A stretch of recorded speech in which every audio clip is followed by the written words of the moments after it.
The Critshow contains elements of horror, fantasy violence, and adult language. Content warnings can be found in the episode description.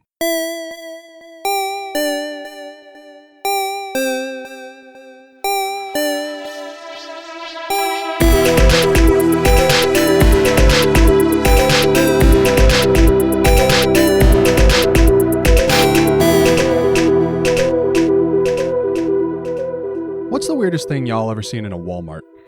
Whoa, person, place, or thing. Any, I suppose. We're going to dive right into it. I saw a guy shit himself in front of me wearing sweatpants at Walmart. Yeah! Neat. What did you do? I switched lanes. That's smart. Yeah. What did he do? It tried to ignore it. But I was going to say, like, did he just keep moving or did he panic? Yeah, he was wearing yellow sweatpants. Oh, no. Yeah. God, that's awful. Yeah. When you say in front of you, how close in front of you? Next person. Oh, no. Was he making eye contact? No. But I always leave room because, like, he had, like, the little bar down for his stuff. So there was, like, the distance between Megan and I. But when you're in a very public setting, a place where you're not, let's say, expecting to hear someone shit, Yeah. and they do, Yeah. everyone becomes aware of it because it's a sound that's not in its proper location. Yeah. I deeply regret asking this question. I was going to say goats. We saw a pair of goats in a Walmart today. Though they were wearing diapers, so they may have been shitting They were themselves, better and there's off. No way for us to They know. were better off than yellow sweatpants. Yeah, guys. yeah. God, Tass, do you have one? Can you save this? Do you have a palate Can you bring cleanser? us up out of this? I did see some baby capuchin monkeys at a Kroger a couple weeks ago. Oh, I'm so jealous. There we go. That's a nice palate cleanser.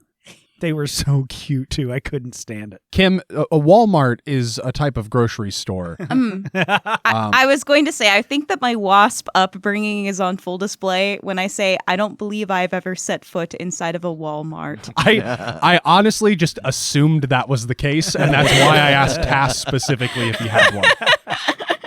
I love that, like, I feel like I'm on the opposite spectrum of that because every time I go into a Target, I look around and I'm like, I don't belong here. So I'm just waiting for them to kick me out. This is highfalutin. I can maybe get away in a Meijer, but not a Target. Yeah. Not in a Target. It's wild. Meijer used to be like our high school degenerate grocery store haunt because it was 24 hours. And so we'd be in and out of a Meijer at like 2 to 4 a.m. And that's where we did belong. And now it's like being an adult, it's like Meijer's like the fancy one. I don't know. And it's not 24 hours anymore. So it's certainly no place for me. Yeah, we used to go to Walmart in the middle of the night on like Orland Terp trips because that was the only time we'd be near one at night. But we'd go into a Walmart at like 1 a.m. to get fancy clothes for our presentations and then just put on earmuffs and like race carts around. And I'd still do that, to be honest. That sounds like a good time. And that's like that post where it's like, you've got GoldenEye on the TV, you've got a gallon of Mountain Dew, you are 37 years old, the year is 2023. We used to do a thing, and Tass came with us sometimes, but it was more so Ryan and I, but we would go to Walmart at midnight every Tuesday night when they were putting out the new movies for Wednesday. Yeah. Don't know why. Like we'd still be able to buy them the next day, but so we would stand there and watch the guy put out movies and pick from what he was putting out and buy them. Well, there's Tuesdays. I mean, we were already up because we'd had rehearsal with the improv troupe, and then Until we'd gone 11. to play Halo, Yeah. and then we're just up, so you might as well. Yeah. Man, I miss that. What's the last midnight release any of you went to? I mean, I had to get up to go to the bathroom last night. Does that count? We were out of the bathroom humor. We were safe. The four of you and your companions are out to explore the bustling settlement / paramilitary outpost of Fort Ghost Hollow. What are you all looking to do to prepare for the next leg of your trip? I think I'm just wandering and chatting with people, wherever it might seem like not a weird place. I'm not like just grabbing people walking down the street or whatever, but if there seems like there's a place to sit and relax, some sort of a bar or something like that. And I just would like to chat some of these people up and ask about more stories, things that might remind me of Cam. Like, I know we've kind of done this research and figured out what we can about him, but there's just still that idea in my head of like, how does this work? Are there more of these like natural forces that aren't exactly monstrous but are monstrous and so on? So this town is primarily Iron Striders, but not exclusively. People travel through this area. Some people reside on the outskirts of Fort Ghost Hollow, and this is like where they come in to do their day-to-day business. So there is like an option for just consulting the Iron Striders at the places that they hang out that are like their mess hall and stuff like that. And there's the option to consult like the ones who are off duty and the other townsfolk. That would be more of the conventional saloon. Are you leaning either direction? I think more the actual Iron Striders mess hall. It seems like they've seen the most shit. They've been out the most, ranged the most. I feel like they would have the most stories, or at least, even if it's not, I saw this or I saw that, maybe they've even heard stories from others around this place. Cool. And are you bringing up what you know about Cam? Like, are you referencing Cam specifically? Are you telling them what you have surmised or speculated so far? Or are you just really kind of putting out loose feelers for stories? Yeah, I didn't get any vibe that we're trying to explicitly hide him away. And, we know that these people are more or less on our side. So, yeah, I think I would. All right. So you are able to head into the Iron Striders mess hall. You guys have kind of unique access here because you've been vouched for by Dawson.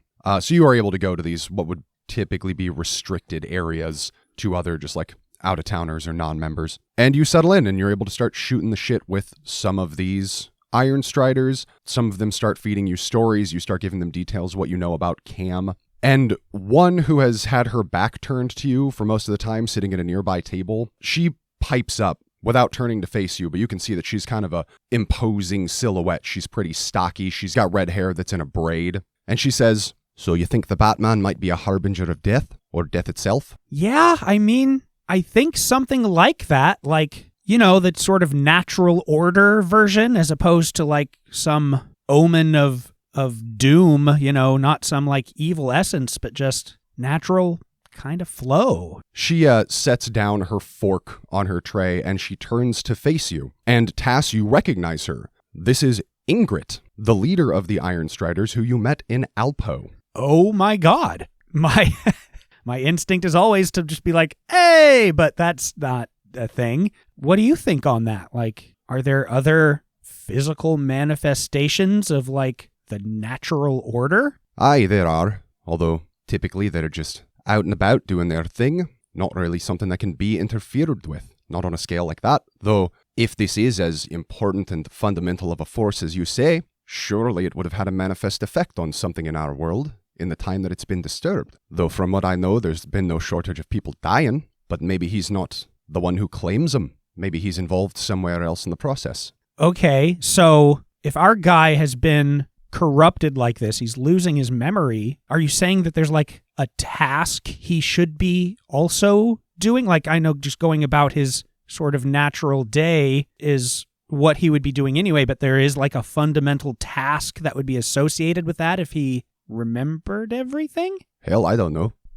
Yeah, well, fair. Okay. I mean, let's think about what supposedly is involved in dying. Granted, we have things like ghosts here, so it's not exactly that you just die and move on, but you don't stay in your body. So what else could there be? People are dying. If I shot you right now, you'd die. What else could he be doing then if it's not coming and claiming your soul? If you like, we can go look into some of our documentation on ghosts, post-death phenomena, see if anything has changed at any point. That's incredible. I don't think we considered it from that angle. We were more trying to understand the what and not the how. So I think now is a good time for how. What's your name? Tass. She holds out a hand to shake. I shake it back. Cold Iron. Ingrid Cold Iron. Come on, I'll show you what our records are. Lead the way. Kim, what are you up to? This is a brand new town, which means a whole bunch of new people who can maybe tell me something about the mysterious handsome stranger in the red bandana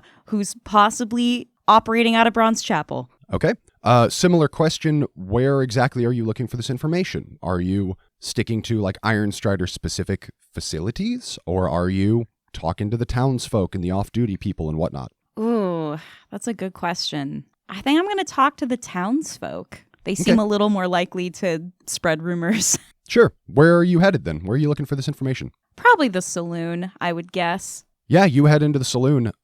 It is bustling. There are plenty of what look like off-duty iron striders and plenty of what look like townsfolk or passers through in here. It's fairly rowdy, and it had been explained to you that kind of the further east you travel around the Anvil, the more kind of lawless and wild it gets. This is a good taste of that. There's plenty of racket. There are people like fist fighting in a corner, but then like hugging it out. And I mean, there's that. piano, there's wild piano music playing and glasses smashing on the piano, and the pianist doesn't pause for a moment. Like it's pretty gnarly in here. But you are able to grab a seat at the bar, start chatting with the barkeep and the folks nearby, and describing the mysterious stranger. Oh yeah, I'm pulling out like a very artfully done sketch of him that I've done in my sketchbook. I've had a lot of time to think about his face and his eyes. A theoretical nude. You're not sure what he looks like naked, Yeah. but you've taken your best guess. You can see here that he's got a 14-pack. I was thinking that earlier when she was describing what she wants to do. Is like, I'm going to go pursue the cloaked, theoretically handsome stranger. He had a really from sort of like forehead to like the top of his nose, very handsome. Yeah, I believe what you've been given is solely and exclusively he had brooding eyes. I think that's the only thing you know. You're really extrapolating. Please let me paint my own word picture, Jake. He had brooding eyes and a great fashion sense. That's all I need to know. That's plenty. I feel like he'd be like a strong but kind lover. I say all of this to the bartender. Yeah. And they're all like, yeah, I think that's true. They're all like, we can't wait to find out one day. No, one of the off-duty iron striders who is sitting next to you at the bar does chime in that he knows who you're talking about. Yeah, I heard of him. He, there's been plenty of sightings of him, specifically around the flats, although occasionally outside of this territory. Gunslinger type, real secretive. I don't think anybody's ever really gotten to exchange words with him, but we've taken to calling him Sharp Shot. Sharp Shot. Okay. Excellent. Anything more you can tell me about him? Well, his work's known to overlap with ours. Like occasionally some of us will be deployed to deal with a phenomenon or scenario, and we'll either find him already there working on it or he'll turn up partway through, although it always kind of seems like like it's a stopover for him. Like maybe this is not a waste of his time exactly because he stops to do it, but it always seems like he'd rather be doing something else, and I don't know, like he just got caught up in whatever we see him doing. Okay. Certainly not a talkative fellow, though. Again, I don't think I know anybody who's ever actually spoken with him, but he seems benevolent. He's helpful, just maybe a little bit curmudgeonly, miserly. Love his red bandana, though. Okay, well, that's a start. I have his name, or at least his sobriquet, and kind of how he operates. That's more than I knew before coming here. Why are you so interested in him anyway? You ever run in with him? We did. He saved the lives of myself and my traveling companions from a headless horseman that was found out in Montfair. Oh, shoot. You seen the horseman, huh? Oh yeah. We got real up close and personal with the horseman. Was like dead set on trying to kill me and my friend. Why? What'd you do? Well, we made it rain holy water. How? Power of prayer, baby. No, come on. You're yanking my chain. That. I swear, made it rain holy water. That's a heck of a trick. Well, I don't think it's one we could repeat, but thank you. Oh, I wonder if I could. I wonder if I could replicate that. Yeah, I mean, that horseman seems like it's the object of his ire. Like when I say that, he just seems inconvenienced when he deals with anything else we're handling, it kind of just seems like it's always something getting between him and that horseman. Well, that means my chances of running into him seem pretty high. I'm not sure the horseman is done with us just yet. Whew. Boy, you better exercise a mite of caution out there. Then that horseman is unlike anything else we ever deal with, and it don't come up very often, or at least we don't come across it very often, but when we do, hell, it'll cut us down like butter. Just don't seem like it has any particular eyes for us. More like just chaos and destruction in general. If you're marked, if it's looking for you in particular, fuck, I wouldn't want to be you. Well, to assuage your worries, we are planning on leaving this town sooner rather than later. Oh, hell, I hadn't even considered that, but yeah, that's great. That's excellent. Hey, I'm going to go drink somewhere else. Get out of here. Maybe a little bit further away from you. Get. That's fine. Megan, what are you up to? I want to learn some more about the horsemen. Okay. Where are you seeking information? I feel like very similar to Kim. The saloon is the most likely place to find people who are willing to gossip. So, I mean, I think I am being a little more just like grabbing random people and maybe talking about the fact that like we've already run into him before. And since he comes from Bronze Chapel, which we assume is somewhere close to here, I feel like it might be more likely that folks around here have seen him more often. So yeah, just asking people about sightings of him and finding out about Bronze Chapel. All right. I think Cassidy actually accompanies you to the saloon. Her shift is over at this point. She's now off duty, and she's as intrigued by you as you are to learn things in this town. So both of you are able to head to the saloon, and you are able to start chatting with her among the other people in the saloon. And I imagine that you are hearing some of this conversation that Kim is having also, and probably just the whole tone of conversation in this pub turns to talk of the horsemen and like ghost stories and these encounters in general. Similar to Cam, there are people in here who have stories of the horsemen, and a lot of them are like third hand or fourth hand. A couple of them, like the person sitting next to Kim, have like first or second hand stories. Again, there are plenty of off-duty Iron Striders in here. That is the kind of thing that they have to deal with, that they get called out to handle. Some of the speculation here is that Sharpshot does take up residence in Bronze Chapel, and Cassidy mentions, yeah, we've tried to track him down. We've sent contingents out there to see if we could locate this guy. I mean, if for no other reason, then he seems like he'd make a hell of an Iron Strider, but we ain't been able to find him. I mean, there's plenty of folks in Bronze Chapel. It's just hard to know which one might be him if he's one of the residents. Tell me a bit about Bronze Chapel. You say plenty of people live there. How big is it? What kind of buildings do they have? What's their vibe? Chapels, bronze chapels, lots of them. Everybody lives in a bronze chapel. As far as the eye can see. It's one bronze chapel, and everyone lives inside of it. It's like Mega City or whatever from Judge Dredd. I'm glad you specified, because that's instantly what I thought. I thought, oh, Bronze Chapel. There's a church, and it's copper colored from the dust. And there's more than two people. Oh, there's a lot of people in this church. She says, I mean, it's not as big as Fort Ghost Hollow here as far as settlements go, but like a lot of places out here that you've probably noticed as you've been traveling along the tracks, people tend to spread out. There's land, people want their land, and so folks that reside within the quote-unquote town limits is a little bit more scarce than folks that probably would still consider Bronze Chapel their home. It's kind of what you might think of as like a frontier relic, almost. See, Bronze Chapel was one of the first places that folks settled out here in the Jackalope Flats, and it was a long time ago. It was before things got quite so weird out here. So there's a church, a chapel, what the town is named for. There are a handful of houses and shops, and it probably looks similar to the places you saw back over in Montfair, except a little bit tarnished, a little bit run down. And, the folks that have still stuck around there are the ones who had enough grit to keep up with what's going on in the flats. But at its inception, Bronze Chapel was kind of like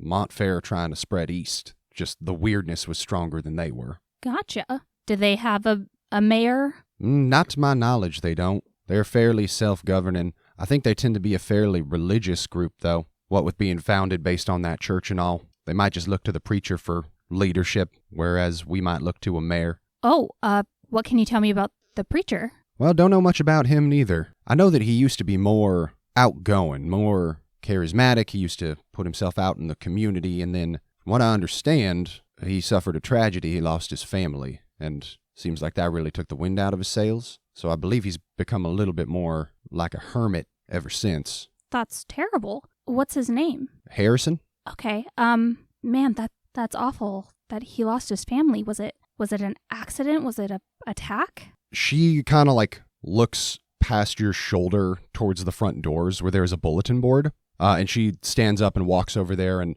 rips a piece of paper down off of it and comes back over, sits down, and sets it on the table in front of you. And it is a wanted poster. And she says, They were killed by an outlaw. It's been a long time, but never have caught him. And you can see an image on this wanted poster of an enormous guy. He's got a shaved head. He's got a scarred up face. And the poster says, "Wanted dead or alive, Walter Malone, a.k.a. Slaughter." Oh, no. Such a fucking good idea to use other versions of characters from other stories. God damn it, that's so good. Rev's like, Walter Malone from my home game of Hero Salad.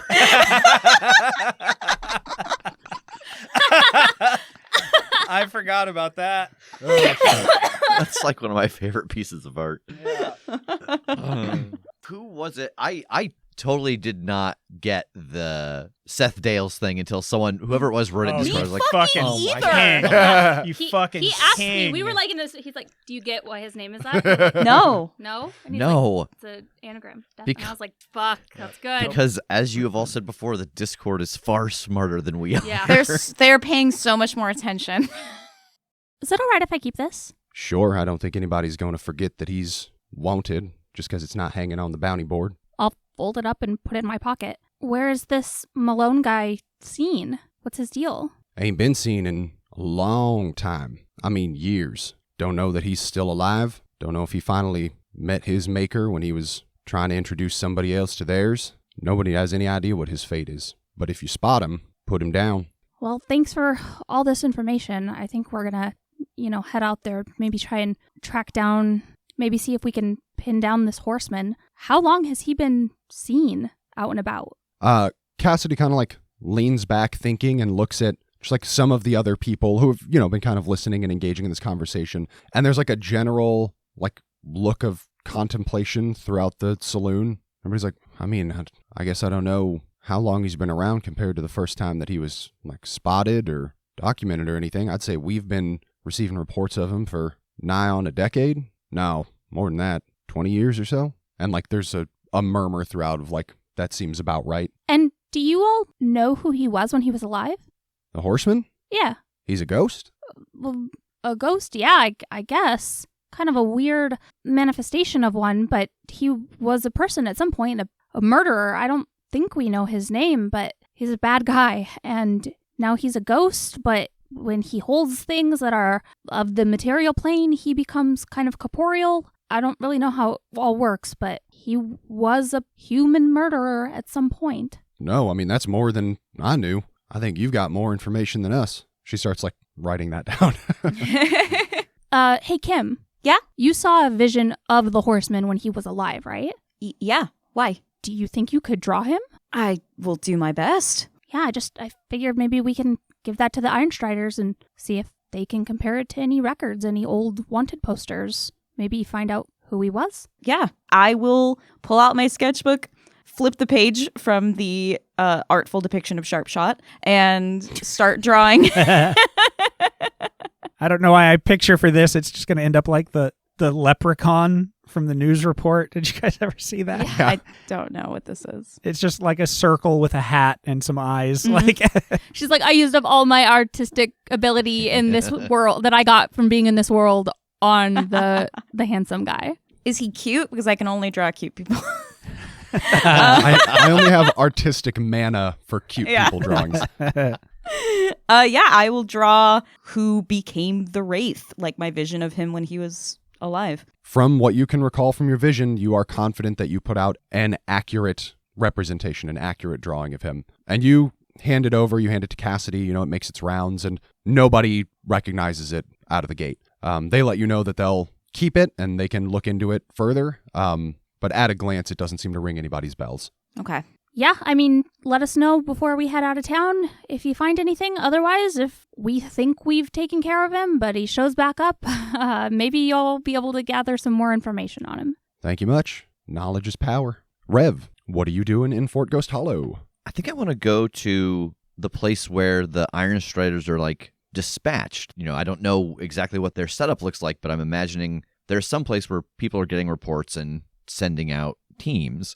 So I was thinking, like, trying to look around there. We know that something strange happened in Silent Spring. Like, we know that this guy was appointed mayor. Everybody kind of knew about it. Part of the town got blocked off. So I want to see if it being in their territory, if they know anything about Tenpenny Mine, if anything strange or unusual has happened around there in that kind of same window of time with Dale's. Okay.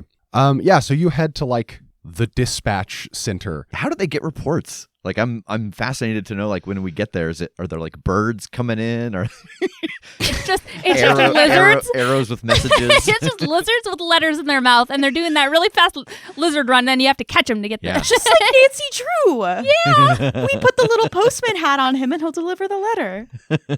Tell us about the dispatching, Jake. I will.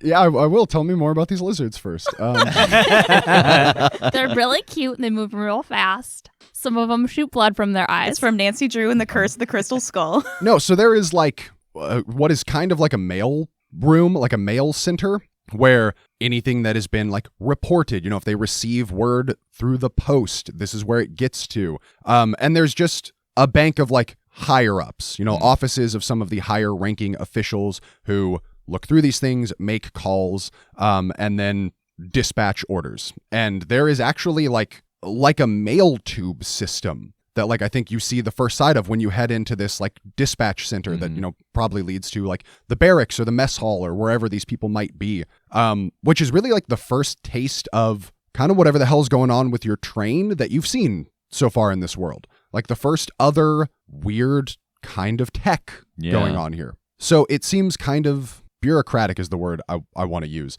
Like, there are just a rank of people who take the mail, make decisions on what needs to be addressed and by whom, and then they put a canister in a tube, and it goes to the person who needs to be sent out. It's like that episode of Futurama where Hermes loses a rank in bureaucrat and has to go in. It is exactly, yes. Okay. It is exactly like that. And it will be saved by a fun tune, yeah. By like a calypso dance. Yes. So what are you looking to speak to someone, or do you want to like look through the records or anything? Yeah, I think that I would want to talk to somebody, trying to dig through. You never know how someone else organizes all of their like back data.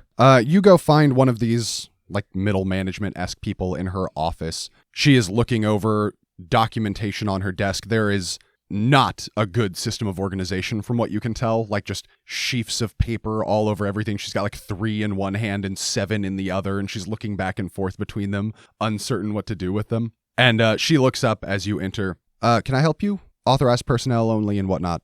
Yes, we have permission to be here from Cassidy Stanhope. Oh, okay. How can I help you? Sorry, what's your name? I'm Revington. Nice to meet you. Oh, nice to meet you. I'm Hecker, Isabella Hecker. Oh, nice to meet you, Isabella. You seem frazzled. Is everything okay?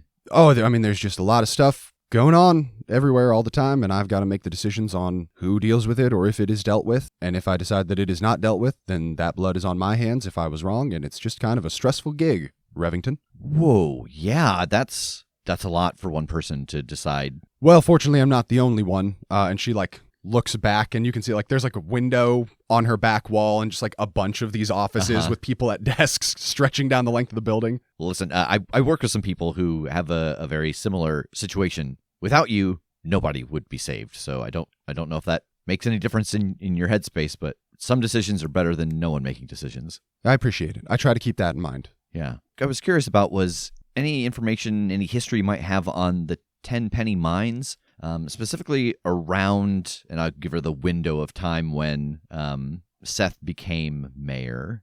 And really, I'm just looking to see if there's been any incidents there, if you've gotten reports from there, if it's been closed down or a new group moved into it, or I guess even if you've had any reports on it at all. She stands up and walks over to a big like oak chest of drawers and opens it up, and you can see that it's just full of files. Tenpenny Mines, that's deeper into the flats, closer to Lost Hope. Off the top of my head, I know that it's severely haunted, basically overrun with ghosts, and therefore I don't think anybody really goes there so much anymore. And she flips through some more files, and she pulls out like a fairly thin one. And she opens it up, and she pulls like the first page out and hands it to you. And it's kind of like a cover sheet, like, Tenpenny Mines, what you should know. And it looks like, from what you can see, the rest of what's in that folder are reports. And again, it's thin. It doesn't seem like there are a lot of reports about what's going on there. So what you see is what she just said, Tenpenny Mines, it is mega haunted. I don't really have anything of note within the last year, like you're asking. Occasionally some folks will get stupid and decide that they want to go explore the mines and they're tougher than the ghosts. And got one of those from a couple of months ago. I got one of those from a few years ago. And I mean, she just hands you the folder. You're able to look through this. Are there any particular details that you are scanning for? I think initially, as I'm looking through these, I look back to Isabella and I'm like, if theoretically someone thought that they had to go into these mines, how? Like, what do you, if you had to send a group of people in to deal with something, someone got kidnapped or something, is it worth the cost for you to send people in there? I mean, generally, no, not really. It's not worth the cost to interact with at all, and so most people don't. I suppose it would kind of depend on what the scenario was. You know, if it was some grown-up, able-bodied, shithead dumbass who decided he could go in there and fight a ghost, I probably wouldn't waste our people going to find him. But if it was a kid who fell down a mine shaft because of bad luck or something, yeah, we'd deploy for that. I think that's what I'm going to look at in these reports is, you know, who went in and how they got in. Like, does it seem like there is an entrance and they all went this way, or, oh, someone like fell through a crack that apparently also goes down to the mines that they didn't know about? Yeah, from what you find, the majority of actual reports that come in are people who went in, like, you know, basically the front door, the main entrance to the mines. These were reports written by friends or loved ones, you know, somebody who knew they were going to do this and they haven't come back in a couple days. And in most of those cases, it was determined not to go look for them, that they know the danger in those mines. It's been long enough in the time it took the report to come in. There's almost certainly no way they're still alive. There have been a couple of reports of, like, children who, as you said, they did fall through somewhere that they didn't expect. And, you know, the Iron Striders have noted that just the terrain around the mines is unpredictable, that there were all these cave-ins, and it is generally untread nowadays, so anything weird or unstable is unlikely to be noticed until it's a problem, and like somebody steps somewhere they shouldn't, and oops, the ground isn't sturdy, they go down. There is a particular record, though, of a kid who fell through, and they deployed to go find her. The Iron Striders went in the front, because they weren't sure exactly where she went in. They go in with iron and rock salt and crosses, like the common iconography to repel ghosts and undead. And they explain that it was hard fought, that, you know, there's only so much juice coming out of the items they carry on their person to overwhelm the amount of ghosts that are in this place. But that the kid was alive, that she had fallen through with a rosary. And whether it was something special about the item or something special about the kid or a combination thereof, it seemed to be enough of a ward to keep her safe from the ghosts until they were able to recover her and get her back out. How long ago was this report? That one was about 40 years ago. The person who was rescued, is her name on this? Yep, Ella McGlynn. I want to look back to Isabella and ask her, do you happen to know what happened to Ella? Where she was from or where she might live? I think her and her family were from a town fairly near the mines called the Hell Downs, and she makes like a yeesh face at the name. I join her. Not a very inspiring term from what I heard. They plan to relocate further away in a place called Pistol Ridge. It's a little bit out closer towards the edge of the Anvil. Still here in the flats, though, but trying to get her away from the mines and get sort of a fresh start. All right, thanks. No problem. And as I'm getting ready to leave, I just want to try and look through this file one more time and see if there's anything else I can glean or piece together from the few things that are in it. As you look over the few remaining documents in this report, you find a few things. You find a list of the known workers at the time that the mine was up and running. You find an old map of the mine as it used to stand. And you can see by the maps that when the Anvil rose, it actually like bisected what was the 10 penny mines. So part of it is on the Anvil, part of it is back down on the surface underground, and the mines just must spill out the side of the Anvil somewhere. Like it must just open up into nothing. And a lot of people died. There were cave-ins, they lost access to the ways up, some of them fell out when the mine split, and so it's just overrun with the ghosts of all of these miners who perished.